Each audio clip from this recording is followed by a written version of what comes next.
Hello, I'm Janelle Manders and welcome to the Digital Hub. Today I'm going to talk about everything old is new again, the 7 business principles that have stood the test of time. You might think that in the digital realm, everything's new and that we've got to keep finding new ways to do things. However, I believe that there's 7 principles that have been around for hundreds of years and have helped many, many businesses grow and thrive. And these principles are just as relevant today as they were 100 years ago. The first one is cash is king.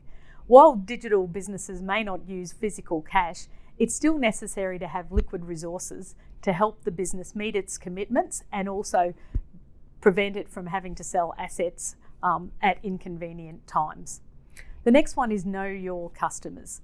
It's always important in the digital realm to understand what the customer wants and needs. It's not the customer's voice you'll hear, it's actually their actions, which you'll determine through the level of data and information you're collecting about the customer. The next one is the supply chain. Having an efficient and effective supply chain is absolutely essential to a growing and thriving business.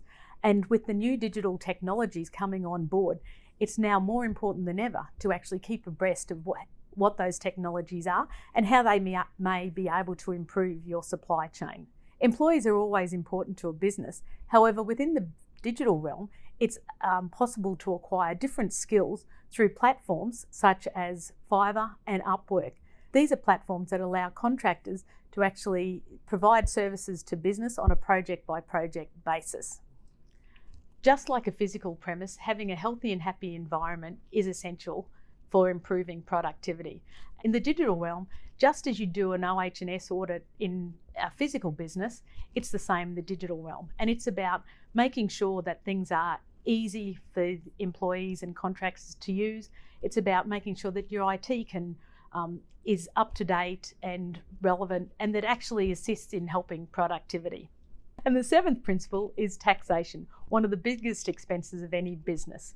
In the digital realm, it's more complex because not only are you dealing with the jurisdiction where your business and you reside, you may also be dealing with the jurisdictions where your customers reside. And this may contribute to a level of complexity that needs to be taken care of. To be aware and keep control of these taxes, it's necessary to have a tax governance plan in your business. Tax governance plan talks about making sure that there's people who understand their responsibilities and decision making for tax. It involves making sure that you have access to information to be able to ensure that you meet all your tax responsibilities. And finally, it's about making sure that you actually obtain the information that's necessary to lodge tax returns. So these are my 7 principles of back to basics. Please, if you want more information, listen to our podcasts and read articles on our Digital Hub. Thank you.